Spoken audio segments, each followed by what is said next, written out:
নমস্কার বন্ধুরা, তোমরা সবাই কেমন আছো? আশা করি সবাই ভালো আছো। অনিতা নিউ রেসিপি চ্যানেলে তোমাদের সবাইকে স্বাগত জানিয়ে আজকে শুরু করছি নতুন একটা ভর্তার রেসিপি। তা দেখো, ভর্তার রেসিপি করার জন্য প্রথমে আমি কড়াই বসিয়ে দিয়েছি, তার মধ্যে একটু তেল দিয়েছি। তারপরে ভর্তার জন্য নিয়েছি দেখো সজনা পাতা। এই সজনা পাতার ভর্তা আজকে বন্ধুরা আমি করবো। তা তোমরা সাথে থাকো আর দেখতে থাকো যে সজনে পাতার ভর্তা কী করে করতে হয়।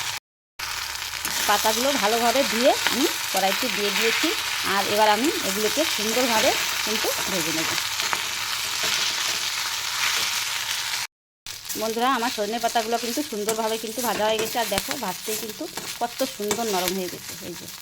তো এবার এটাকে তুলে নিয়ে বাকি যে উপকরণগুলি রয়েছে সেটা আমি এবার ভেজে নেব। তা তোমরা সাথে থাকো।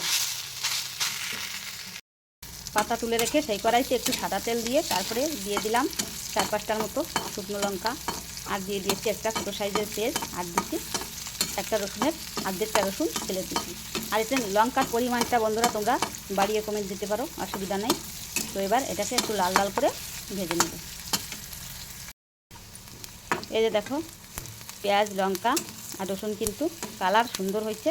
আর তারপরে তার ভিতরে আমি দিচ্ছি দেখো একটু কালো জিরা। এই কালো জিরাটা তোমরা দিতেও পারো আর নাও দিতে পারো। তা আমি দিয়ে দিলাম। এই কালো জিরাটা দিলে কিন্তু এর স্বাদটা কিন্তু দ্বিগুণ হয়ে যাবে। তো এবার আমি অল্প কিছুক্ষণ নেড়েচেড়ে ভেজে নেব। ভাজা হয়ে গেছে, এবার আমি তুলে নেব। বেশি ভাজলে কিন্তু ভালো হবে না, তাই এইভাবেই আমি তুলে নিচ্ছি। বন্ধুরা, আসল জিনিস কিন্তু দিতে ভুলে গেছিলাম, তো এখনে দিয়ে দিচ্ছি। আবার একটু লবণ দিয়ে দিতে হবে স্বাদ মতো। এই যে দেখো বন্ধুরা, সজনে পাতার ভর্তাটা কিন্তু হয়ে গেছে। এই যে দেখো, আর আমি কিন্তু ভাত নিয়ে বসে পড়েছি, গরম গরম ভাত আর এই সজনে পাতার ভর্তা।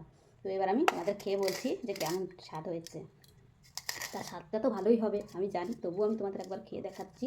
আর তোমরা কিন্তু বন্ধুরা সজনে গাছে পাতা থাকতে থাকতে এটা খেয়ে নিও একবার হলেও। তা এখন তো শ্রাবণ মাস, বাইরে হচ্ছে বর্ষা, আর ঘরে গরম গরম ভাত আর এই সজনে পাতার ভর্তা, খুব কিন্তু বন্ধুরা খাওয়াটা মজাই হবে। তো যারা হোক, আমি এখন খেয়ে বলছি।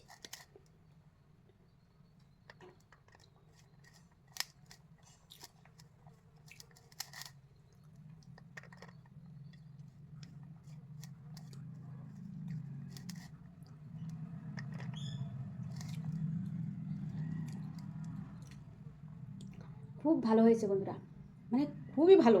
বলে তোমরা কিন্তু, আমি বলছি যেহেতু তোমরা ঘরে একবার হলেও করে খেয়ে দেখো। আর করে খাওয়ার পরে যদি তোমাদের কাছে ভালো লাগে তা প্লিজ আমার ভিডিওটাতে একটা কমেন্ট করো সুন্দর করে, আর একটা লাইক করো, আর নতুন বন্ধুদের কাছে শেয়ার করো, ঠিক আছে?